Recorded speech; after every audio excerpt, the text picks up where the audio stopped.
It's really a thrill to introduce you to two scholar artists whose work I so admire, Kanngieser and Zoe Todd. Before I do that, I would like to acknowledge that I'm speaking to you today from the traditional homelands of the Wabanaki Confederacy, the Penobscot, Passamaquoddy, Maliseet, and Mi'kmaq peoples, who have stewarded this land throughout the generations. Long before my family came to spend the summer in what European colonists called the Fox Islands, members of the Penobscot Nation were here. I respect the traditional values of the Penobscot and the Confederacy and affirm their inherent sovereignty in this territory. I support their efforts for land and water protection and restoration and for cultural healing and recovery. Please pause in remembrance of the tribes of the Wabanaki Confederacy whose lives and land were taken through genocidal strategies of colonial settlement of the land.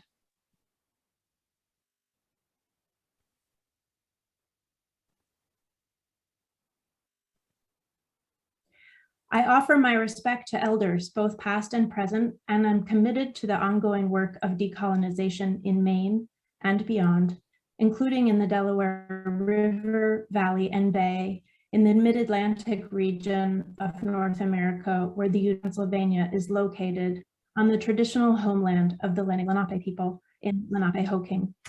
During the colonial era and early federal period, many Lenape were removed west and north, but some also remain. I take this moment to acknowledge the Lenni Lenape as the original people of this land, as well as their continuing relationship with their territory.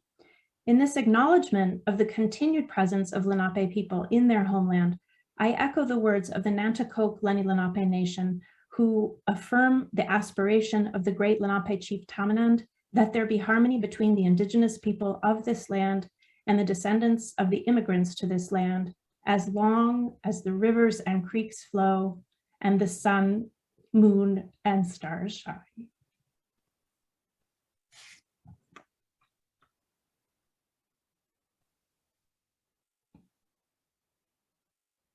When my ASLE co-president, Laura Barbas Roden, and I began dreaming about who we hoped might offer keynotes at this year's virtual conference on the topic of EmergenceE, we immediately thought of anthropologist, writer, and fish philosopher Zoe Todd. Like many others, and maybe you, I first encountered Todd's written work in a blog post that went viral and was then published as the 2016 article entitled An Indigenous Feminist Take on the Ontological Turn. Ontology is just another word for colonialism. It was an important provocation for me, good to think and to teach with, and my students thought so too. That article and the conversations it engendered were my gateway into Todd's work and her many articles. I also often reread her Tenderness Manifesto, a poem that reminds us that tender is a simultaneous condition for connection and a symptom of too much connection. And it continues to ask, how do we make space for all of this in a world so bent on certainty? How do we tend to tenderness? Zoe Todd also provided Laura and me the portal to the work of Kanngieser, sound artist and political geographer. Ame's work, in the words of the catalog for the Sonia podcast, produced by the Museum of Contemporary Art, is located in the coordinates between space and sound. Merging of disciplines that seems completely normal to them tends to be more perplexed, compartmentalized world of science, academia, artistic practice. Writing for and between academic and non-academic audiences, as well as recording, theorizing, and making audio work, Kanngieser is a guide to practices of decolonial listening and attunement. With Zoe Todd, Kanngieser explores what it means to listen with tenderness. Kanngieser and Todd, as you have heard in their recorded keynote address on environmental kin studies, collaborate on work that considers how academically situated work can be brought into better relation with the worlds it has too long studied and exploited at an arm's length taking possession of what seemed valuable. As Kanngieser and Todd say in their keynote for ASLE, they are concerned with and for global ecological hotspots whose local specific experiences of devastation are erased by the colonial academy and its severing of thought from place. Their keynote offers a definition of environmental humanities as, and I'm quoting, an eclectic and interdisciplinary pursuit of how nature has been divided from culture, how culture has been cleaved from the material world, and how thought has been separated from place. Their own work, restoring thought into place, is at once methodologically innovative and rigorous, and among the very best in the emergent field of environmental humanities. As their ASLE keynote concludes, these practices of restoring through seeking consent, of being in good relation, of listening to land, are all practices that non-Indigenous scholars are invited to attend to, whether in proximity or over vast distances. Their work is marked by collaboration, reciprocity, and generosity. I could not be more grateful for their generosity in being with us today. Please join me in welcoming and thanking Ame Kanngieser and Zoe Todd for activating these digital and physical spaces with us. And just a note on housekeeping, before I turn the mic over to them and to you in the audience, for audience members, please remember to keep your mics muted until you are called on.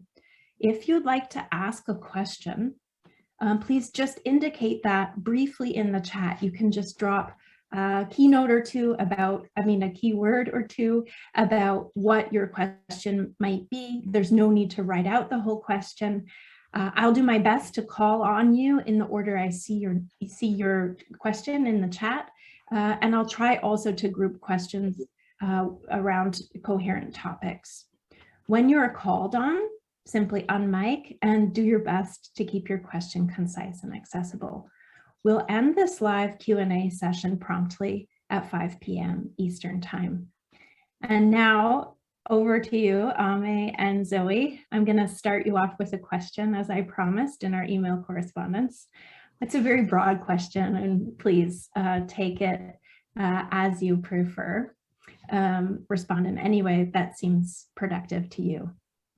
So could you describe the process of your collaboration? And I'm wondering in particular, how have you merged individual practices of attuning, of listening, of recording, of writing and speaking? How have you merged them or otherwise thought them together to co-develop practices that restore kinship? Would you say that your work is propelled by a collaborative ethic? And if so, what might that ethic be? Well, first, thank you for that very generous introduction and for really attending to our work. And we're all so busy and it's a pandemic, so the time you've taken to listen to our work but also engage with it beyond the keynote is just really deeply appreciated. I don't know, I could start if you want, or so I distinctly remember meeting Ame actually after I wrote that viral blog post, and I was put in touch with a colleague named Angela Last who had co-written a piece on the Anthropocene and geology and geography with Angela. And then we kind of just started a correspondence from there. But it was really, I guess, in the last couple of years that we came to find interconnections in our projects. And we finally met in person in 2019 at the American Geographers Association conference in DC. And then Ame was just incredibly present while I had COVID last year. And I think that's really what solidified some of our work, was just that sort of like, well, a co-emergence of survival across continents. And now we are very firmly collaborators and co-authors and co-thinkers with a very interconnected personal friendship, but also professional relationship. And now we give lots of our talks together now, and I can't imagine really doing otherwise.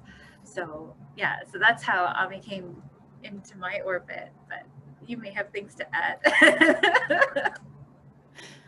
Yeah, absolutely. I mean, I think our collaboration and the work that we do is very much underpinned by a shared way of being in the world and a shared way of imagining what kind of worlds we'd like to see. I mean, I think what's so crucial to the work that we do is,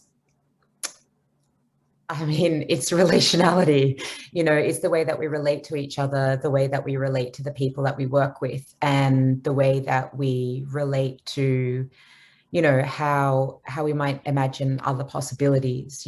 So I think, yeah, it's impossible. Well, at least I'm imagining it's the same for Zoe. It's impossible for us to do the kind of work that we do without being extremely attentive to how we relate to each other, how we respect each other and take care of each other, because it's an ethos that is very much personal and professional, and it translates across everything that we do together. Thank you so much for that insight into your process and your practices. That was really moving to hear. Hoping that you're feeling better, Zoe, amidst this pandemic. We're really eager to take questions from the audience, and really happy to hear from you. So we'll give you a moment to think and drop your potential question into the chat.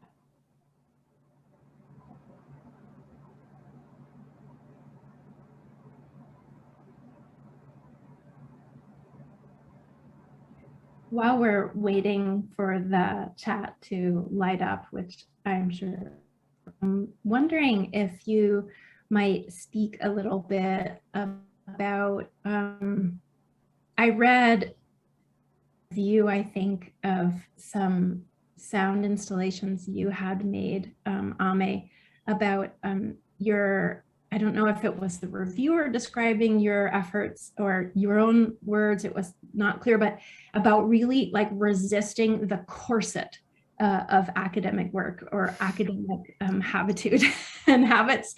And that resonated so strongly with me. And I just thought, what a really great way to think about this corset that we're in. And I'm curious about, for both of you, what specific strategies, I know from conversations I've been in this conference over the last 10 days or so, that there are many people who are thinking about ways of loosening the corset or slipping it off, or otherwise opening the academy to more, let's say, liberatory expressions, both for one's own work and inviting others into this space to decolonize it more meaningfully.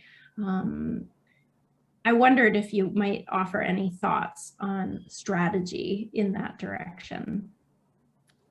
Yeah, thanks. Those were not my words. It must have been the reviewers' words. But yeah, I mean, for me personally, I'm very interdisciplinary. I'm a political and human geographer as well as a sound artist, which is a fairly left of field combination. I've realized over many, many years, there's not many people working in that particular space.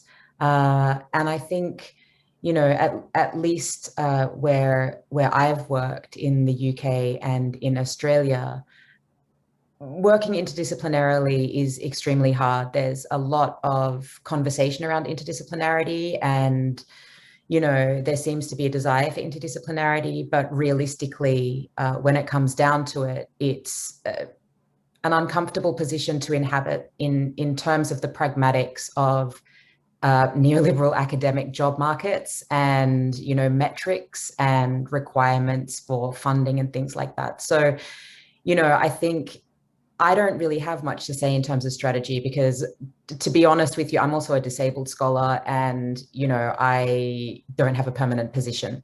So the way that I work is quite precarious. And I would say that for me personally, a lot of sacrifices come with the way that I work. And there's sacrifices that I'm very willing to make, because for me, my values and ethics are more important than academia. So, but I would certainly say that, there's a lot of conversation, of very pragmatic and material conversation that needs to be had about what doing this kind of work really entails and what is needed to support scholars, particularly minoritized scholars, racialized scholars, disabled scholars, trans scholars, scholars that come from economically impoverished backgrounds, of what it actually takes to do this kind of work. Because for the most part, in my experience, there's a lot of lip service to it, but very little material and institutional support to be moving outside of those kind of very conventional academic ways of doing things. I haven't as someone who has a permanent job and tenure, my past lives were studying biology. I thought I was going to be a medical doctor, then moving through to rural sociology and anthropology. But my previous lives were as nonprofit directors and community organizing, and actually working for the left-leaning opposition briefly in Alberta as well, which is a very conservative place. And a dear friend who works for a very elite university has said that their job is to liberate the ill-gotten funds of the institution. And I've taken that to heart. I'm not necessarily in an elite institution in Canada, but it's still one in the capital, which we jokingly, but also quite seriously call the Death Star. And so I take it quite seriously that I have a responsibility as someone who's achieved now a firmly petty bourgeois position within these institutions, that I have to help those funds flow back to the people who are using them.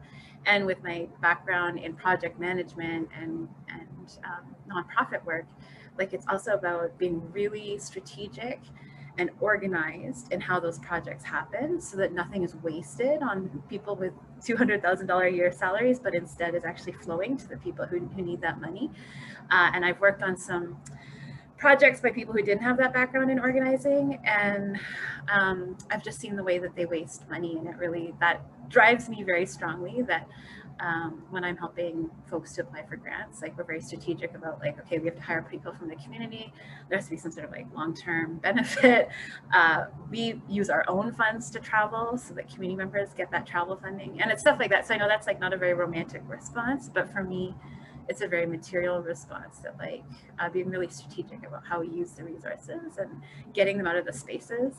And then my second kind of answer is just that interdisciplinarity, working through interdisciplinarity, also part of it is I really feel a need to push back against the ego and competition of the institutions, like Western institutions, colonial institutions, and that there has to be a measure of willingness to move beyond that. And I don't know how to really say it other than it's about listening, and it's about listening and humility, and because it's really easy to sort of forget that, because the institutions sort of pump you up and you're supposed to sort of make yourself out to be the only person doing this thing so that you can get the funding, but actually we're so deeply interdependent. And so I push back on that. But I'm also seen as a troublemaker at my institution, so that it comes with costs.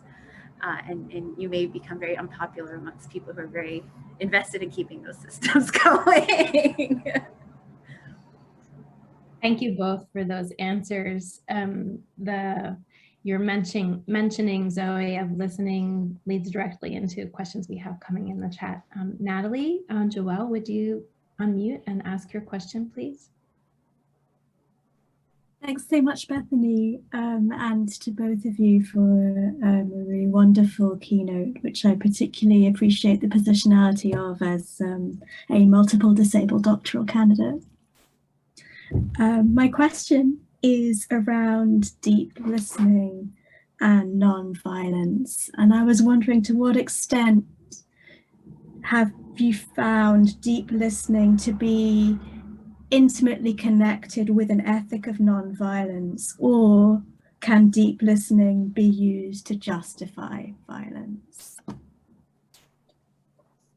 Thank you. That's a fantastic question. And yeah, much solidarity to you as having been a former disabled PhD student. It's a very hard world to navigate with multiple disabilities.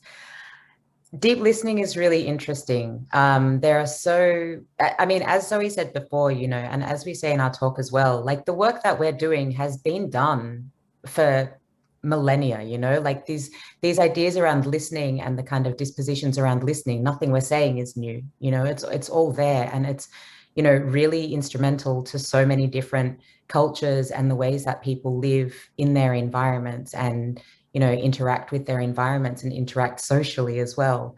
You know, there are a lot of philosophies around deep listening. And I think it's a really interesting question, because I think particularly the way that deep listening has been taken up, you know, over the last couple of decades within sound studies, a lot of it, trying to figure out a way to say this elegantly.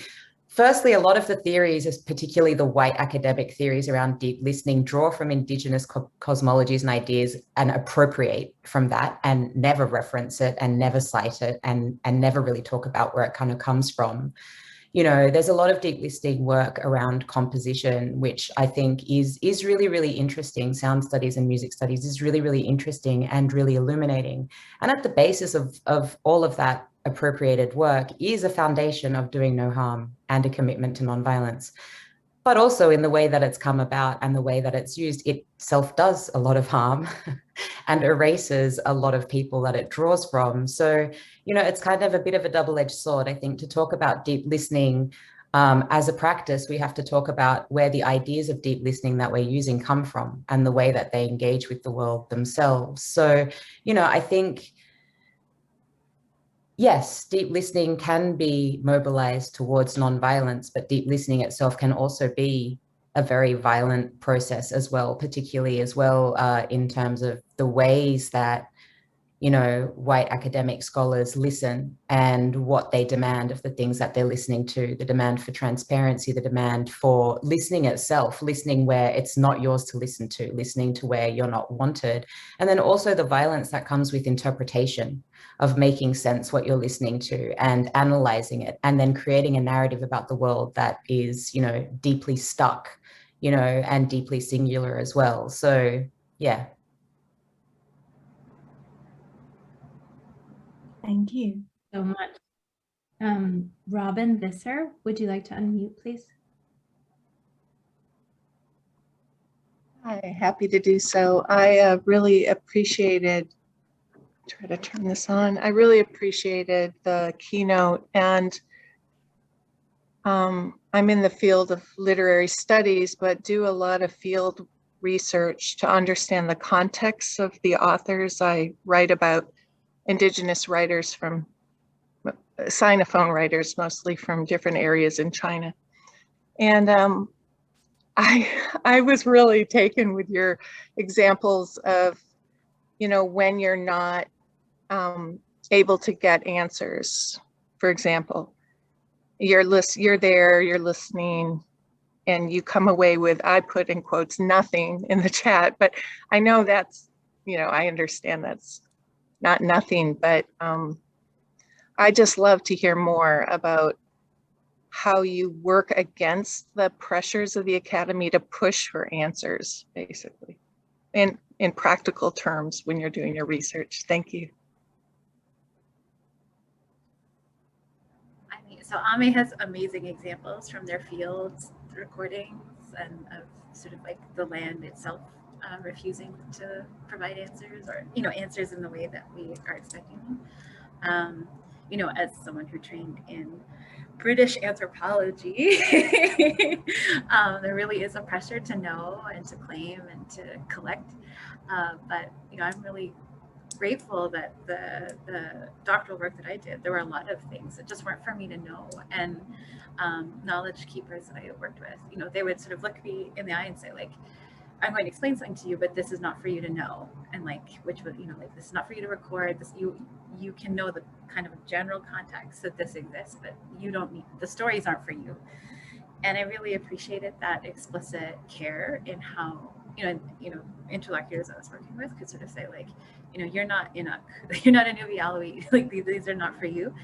And I try to sort of reaffirm that for students I'm working with. A lot of students in anthropology in Canada are still working with Indigenous communities, like they want to go work with Indigenous communities. And so in teaching ethics and research methodology courses, I sort of just try to sort of say, like,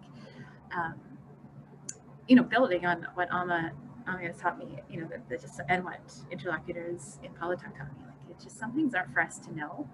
And so actually a student did a really brilliant project kind of taking that into account, where they wanted to work on missing and murdered Indigenous women and girls. So I sort of gently said, like, that's not really for you to do as a settler. But what they were able to do instead is they created an archive of how the settler institutions engaged the public and solicited them to engage with the inquiry that happened a few years ago. And they created this incredible archive of the bureaucracy and the communication strategy. And so I think that those moments of, like, where things are maybe not explicitly for you, but there's ways that you can, it sounds like you're already doing that. So I don't know, but I think, like, just like to affirm that that not knowing can then create really interesting structural questions. And then, I'm living in lands right now that are not mine. They're not my ancestral lands. And I experience things in the forest where I know that there is something present, but it's not for me to know what it is, just that my responsibility is to respect it and remove myself from that space. If it's communicating to me, it doesn't want me there.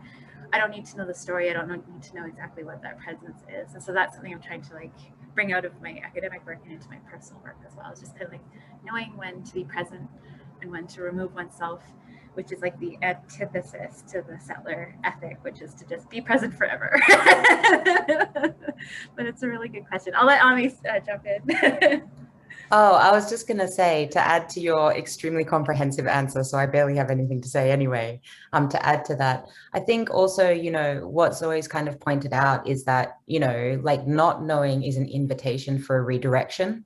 And I think that it's absolutely, it's absolutely crucial in my work to kind of say, okay, well, what is not knowing telling me here?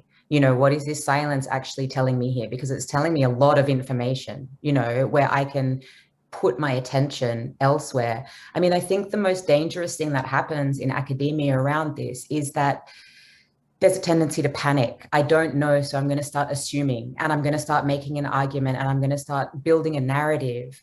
And what actually ends up happening is you move away from the thing. You can have a lot of, like, good intentions around how you're ethically going to approach something, but it doesn't work out how you want it because you've overlaid too many expectations on it. And then there's a panic, and it's like, well, I've just got to make it fit, and you start to move away from the thing itself and to move into this kind of, like, abstract, this abstract object that you're then working with. And I think, I see that a lot. Also, I see that a lot with students, like, I've got to make an argument work. We're taught that we have to make an argument. We're taught that we have to know what we're talking about. We have to be assertive. We have to be certain, and I think that's one of the hardest things to undo, is to actually just be with the fact that, okay, this is not yielding what I wanted. This is not yielding what I expected. So what can I learn from what I have instead? And how can I redirect my attention? And how can I ask different questions of this? Maybe my questions are wrong. Maybe I'm just, like, pursuing the wrong direction. And there's absolutely no problem with just redirecting in another way, and doing that constantly. I feel like that's what we do in our work all the time, is that, I think we also said in our talk, like, so much of what we hear, we end up being like, why? What am I going to do with this? What is this? And to just kind of be like, actually, I don't know. And that's fine. And maybe something will reveal itself to us in 3 years' time. And we'll be like, oh my gosh, like, that was what that thing was. But for this moment, at this time, you don't know, and that's okay. Thank you both. Yeah. Marika Hecht. Hello to you both, to all of you here in this little virtual space that we're sharing. My name is Marika. My question is really, I feel like you've answered it. I was so captivated by this notion of letting go of clarity. My background is also in Eurocentric sciences, both my undergrad and master's degrees there, and now I am a learning scientist studying environmental education. And so this is always a challenge with young people who are studying science and science education. They want to know things, they want to discover things, and make their mark. So maybe you could just reflect a little more on this idea of what it means to really sit with a lack of clarity as a practice. Me, that's a brilliant question. These have all been brilliant questions. This is a very affirming question and answer experience. So thank you all. But for me, the thought that immediately comes to my mind, ironically, I have an immediate answer, which is a sense of softening into relationship. And so that just sort of like allowing the settling, you know, like just like, okay, because I did my undergrad in biology, and I know that like you're supposed to memorize all these, you know, classifications and energy pathways, and yet those are just like one aspect of this like much broader set of things that you know, they're just approximations of things that are going on, and so I'm grateful for my experiences of doing my PhD and making mistakes and having elders and knowledge keepers say like, why are you acting like a white lady? And then being like, oh no, and that created the space of like needing to settle into my relationships and worry less about you know, performing for the academy in a way that's legible to it, but instead coming into relationships that affirm my responsibilities and obligations to other people and places and, you know, existences that populate and story place. And so I think, you know, it's like a lifelong journey. And it's really hard to tell a 19-year-old undergrad, like, this is a lifelong journey. And yes, you're only going to be here for 4 years. But creating that space, I think in the classroom, I try to create space for students to not know. I think I'm trying to do that. I mean, they would be the ones to ask, but I try to sort of say, like, you're all smart. Like, that's a given. So you don't need to prove your smartness. I'm more interested in how you can think through the relationships and how they shape your experiences and how they shape your ongoing responsibilities. So yeah, anyways, that's the answer that comes to mind for me, is just sort of, it's a settling process. and maybe that, you know, it's a deliberate opposition to the forced settlement of the settler colonizer. It's more like the settling of sediments, or you know, when you're in a creek and things are kind of moving into place and reconfiguration. But I'll leave it to Amr to answer some. Yeah. I mean, I just think, yeah, like, you know, Zoe, you've basically covered it. But I think also, thank you. I think also, you know, just being curious around it as well, like just kind of being like, okay, well, you know, this is what I'm taught, or this is the way that I'm being asked to kind of be, but I can't really, you know, I can't really be that way, or I can't really make sense of what's going on. And to just, again, like just being curious about what it is that you don't know, and why you don't know, and why you might not be able to know. And yeah, I think I did an interview the other day with some master's students at UCL, some anthropology master's students, you know, at University College of London. And one of the things that, you know, they were saying was that everything that they're taught is completely opposite to what Zoe and I are saying, you know, and how hard it is to constantly be in this position where you know in yourself that you don't know, and you're being forced into this role as an expert, being taught by other people who are also forced into roles as experts. I mean, I remember my favorite philosophy teacher in undergrad. I'll never forget. It was like second year philosophy or something. It was like, I can't even remember, we were doing like Nietzsche or something. And I remember asking my philosophy teacher, Professor Rosalind Diprose, you know, a question. And she said, you know what, I don't have an answer to that, but I'm going to go away tonight, and next time I see you, we can talk about it more. And I really thought that that was probably one of the most crucial moments for me as a student, to have this like very revered philosopher, you know, feminist philosopher saying, I have no idea, you know, she said it very unashamedly. It was very matter of fact, you know, in class. I just don't know, but I'll get back to you on it, you know. And I think that's really, really important, like to be able to say, whatever discipline you're in, like, I don't really know, but we can figure it out, or, you know, let's be curious about it, or what kind of, you know, what's a different way that we might approach it. And to even just as like, you know, in a pedagogical role, to just kind of give that reassurance that, you know, whatever discipline we're in, this kind of push to expertise is something that is actually very damaging, and is actually false as well, you know, because that's just not anything that academics are supposed to ever admit. Great. We can hear from Jupong Ling next. Thank you. My name is Jupong Lin. I'm speaking to you from Nonotuck and Pocumtuck lands. I was so moved by your keynote and the whole idea of environmental kin studies.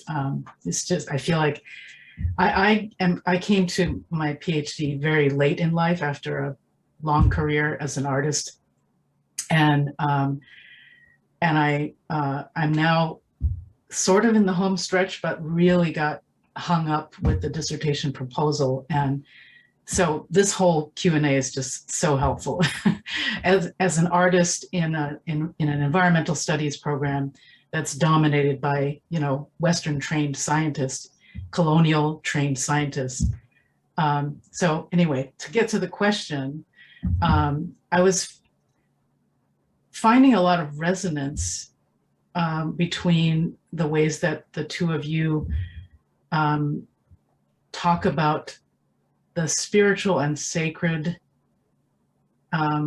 relations and you know, the dimensions of kinship, and finding resonance with that and Taoist and Buddhist traditions. And you know, around Taoist and Buddhist practices, I'm super aware of how those Eastern contemplative traditions have been appropriated and secularized and medicalized. And so I guess the question is, I wonder if you have any concerns about the appropriation of, you know, kinship, and yeah, just I'd like to hear you think about appropriation and how to resist it. That is a fantastic question. And I think, you know, as an Indigenous person working in Canada, it's very live to some of the conversations that are happening today. And so I keep trying to come back to specific relationships that, you know, so the idea of like moving from explicit relationships in place and being attentive to the specific obligations that those entail. So in Canada, like there's a real challenge with sort of an ethnographic reimagining of what Indigenous peoples are. And this has allowed, in fact, even white non-Indigenous peoples to sort of reinvent themselves as Indigenous repeatedly through time, as Phil Deloria and others have explored. And so Kim Tolver puts it really well. She says kin are, because Kim Tolver is Kim Tolver, she said it really sort of off the cuff once at a dinner after a conference, where she said, people need to remember kin is who you sleep with, but it's also who you kill. And I hope I'm giving the right sort of, you know, accurate reflection of that statement, but it stuck with me because I think that, again, sort of a white liberal tradition imagines kinship solely as positive, but there can be like negative reciprocity, and the actions you undertake can do harm if you're in bad relation.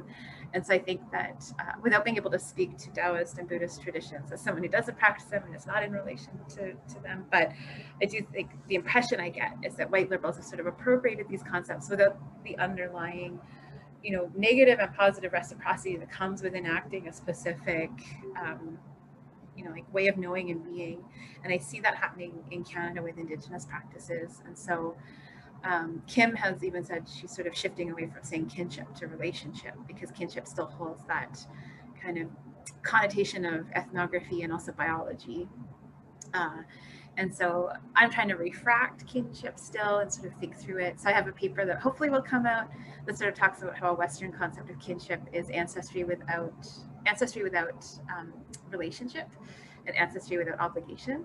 But for a Métis person like myself, kinship is tied to concepts like kotoen, which is a relationship between all things, and that it's a relationship with obligations. And I don't know if that helps answer your question, but it's a very important one, because this appropriative move, like, I guess it's really, it sounds like, you know, I think it goes beyond, like Aileen Morton Robinson is theorizing in Australia about the white possessive, but it infiltrates so many spaces that people sort of think like, and I've written Twitter threads about how like I'm moving away from teaching Robin Wall Kimmerer's Braiding Sweetgrass, not because it's a good text, but because white people read it and then sort of think like, I'm just going to braid knowledge. And like they aren't doing them like the breaking down of the material relationships that underlie that. And so, yeah, but it's, so that's, I think, so like for Ame and I also to consider like making sure that we're really explicit about, because we don't want to be recreating those possessive moves. And it's precisely those moves that create this danger of the academy reproducing itself through ownership rather than relationship.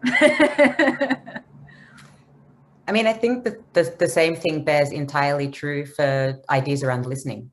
I think that there's so much discourse around listening that has to do with appropriating things from other cultures and particularly around meditative practices and the whole kind of wellness trend and things like that. There's a lot of emphasis around listening and being, well, just the claim of even I'm listening, I'm attending, I'm paying attention to. And I think one of the things that, is quite important in the work that we do, that Zoe and I do around this specifically to situate ourselves, is that we draw very, very heavily, and at least for me, like almost exclusively on the ideas and philosophies of the people that we are working with.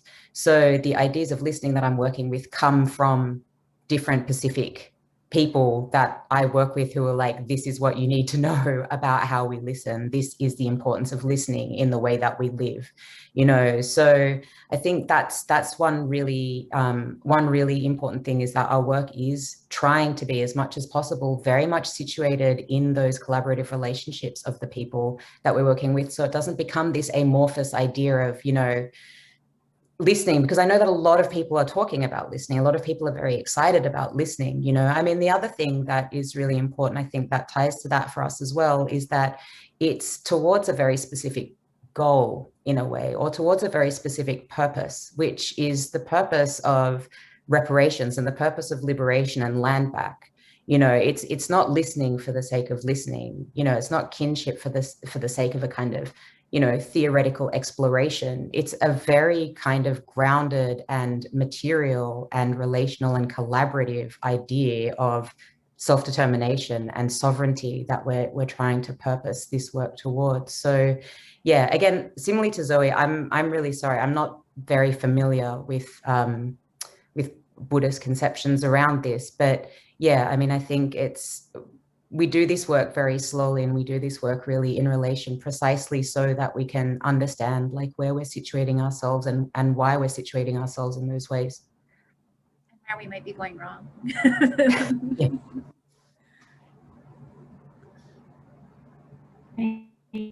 Linda Russo.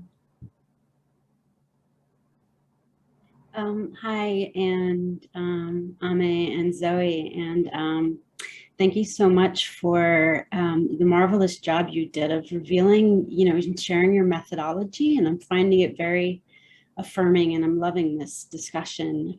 I mean, I'm feeling love and care, and it feels really good. So I want to thank you for that.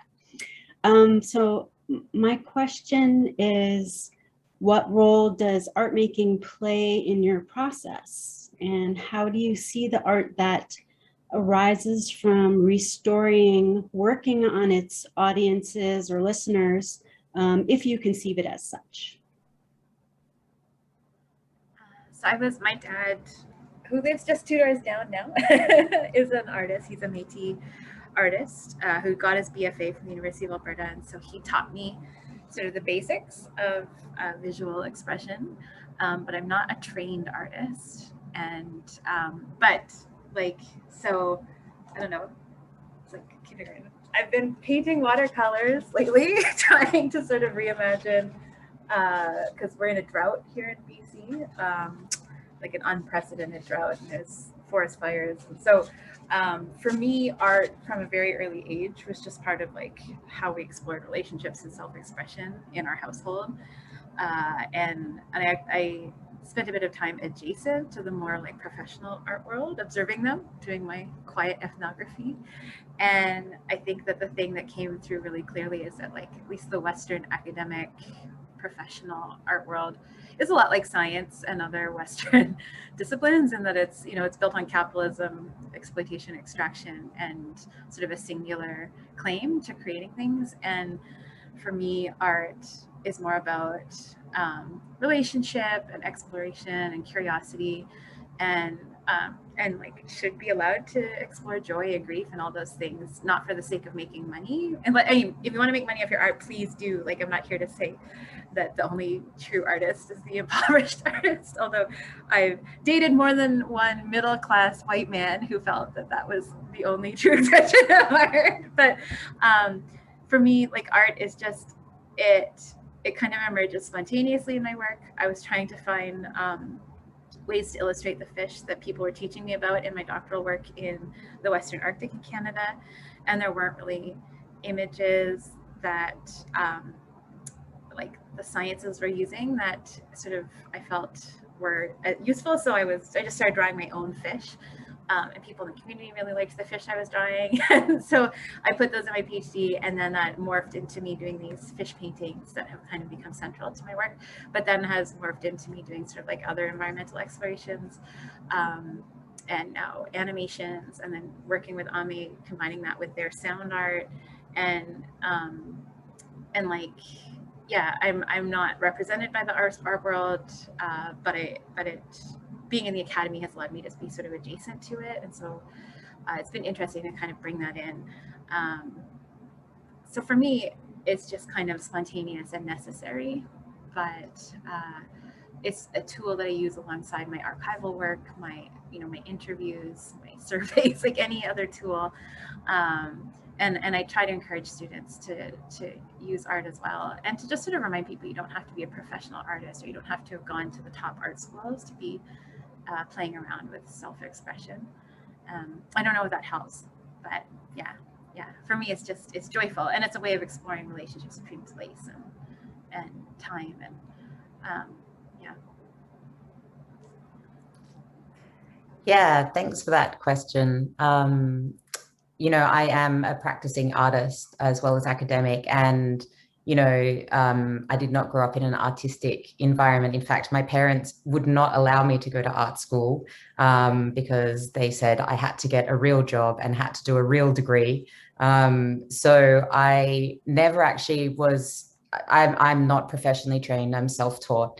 And it actually took a long time for me to bring my artistic work into my academic work, because, you know, I was very much kind of pushed along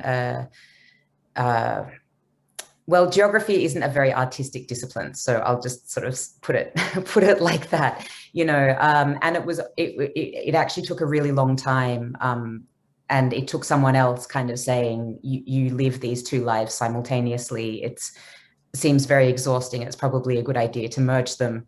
You know, it might fare you well.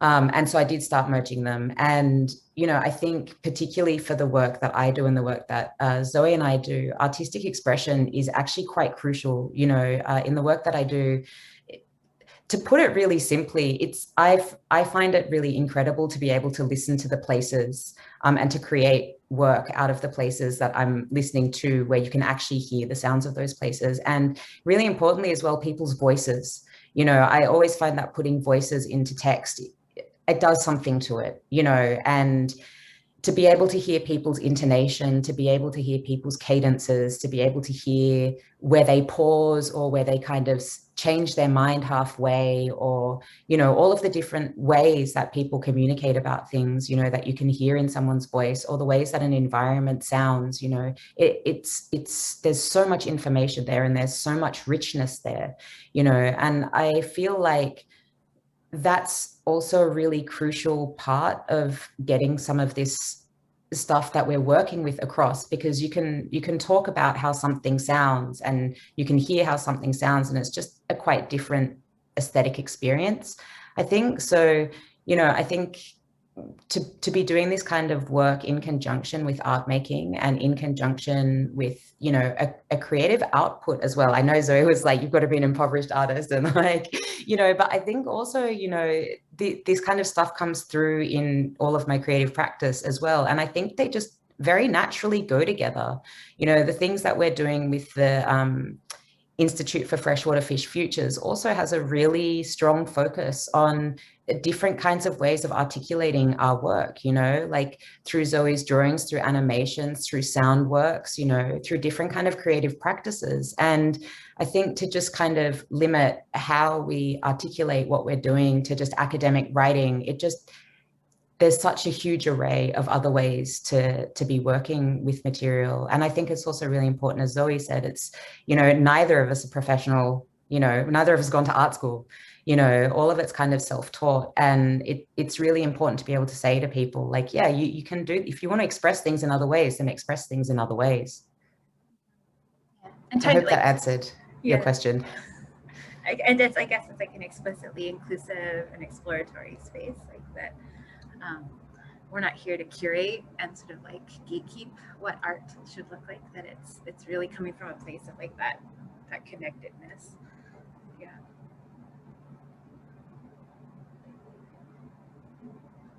I have a swirl of thoughts that I'm going to try and hope kind of cohere as a question that really have to do with building on what you were saying, Ame, about introducing voices into text and hearing their cadence and rhythm, and then thinking about what you were saying, Zoe, about the kind of like the inclusiveness of the work and inviting others into the work. And I'm thinking just about how that kind of deeply generous work, collaborative work, how it's hard to make it really legible. Like, who's the author, right? Who made this? Who's the artist? And both you've both spoken to this already, but I just wondered, you know, in terms of thinking about Western notions of authorship and you know, academic copyright and all kinds of things, like what kinds of practices do you use to kind of acknowledge the shared co-creation and the co-labor that goes into your works? Yeah, for me personally, I make audio works with interviews, and when I make audio works with interviews, I tend to have someone, well, I can talk about one. It's a piece about deep seabed mining in Papua New Guinea, and the co-producer on that piece was one of the main campaigners in the deep seabed, anti-deep seabed mining campaign. You know, so we created that piece together. We did the interviews together. We made all the aesthetic decisions together. They're the co-producer, you know, and every single person that I did an interview with in there was all credited as, you know, co-authors of it. And that also means that everybody's paid. Every time I get a commission for that work, the money goes back to the people who are also in it because they're co-authors in it, you know.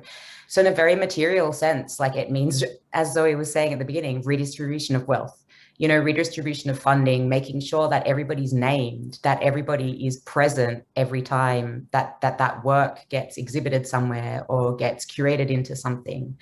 I think also there is a really brilliant collective here in so-called Australia, a collective of Indigenous and non-Indigenous geographers, and well, also other people that are not geographers in other disciplines. And they always write as a co-author the country that they're working with. So specifically, they're working with Baraka country. And so Baraka country is always put as the first author. And I think that's just a really important practice, to just have it in their academic papers. You know, obviously, like, that's a method that they've worked with for quite a long time. And I don't know the specifics. I know there are a lot of professors involved in that, and I don't know the specifics about when they apply for grant funding, what they put in or how they kind of frame that. But I think just as an example, to see academics who are tenured, who are in, you know, stable positions where they can kind of push back against some of these things and to experiment with some of these things. They're just a really brilliant example of making that small shift where they're saying, we are always writing with country.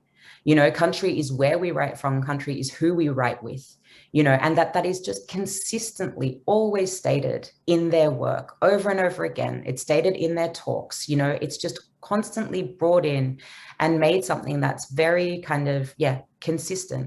And I think, like, in a practical sense, even something like that, again, I wish I could say more about what that means for them in terms of funding and jobs and promotions and things, but I actually have absolutely no idea. But yeah, Zoe? Well, I mean, I'm feeling a pull to move away from writing articles, like peer-reviewed articles and journals.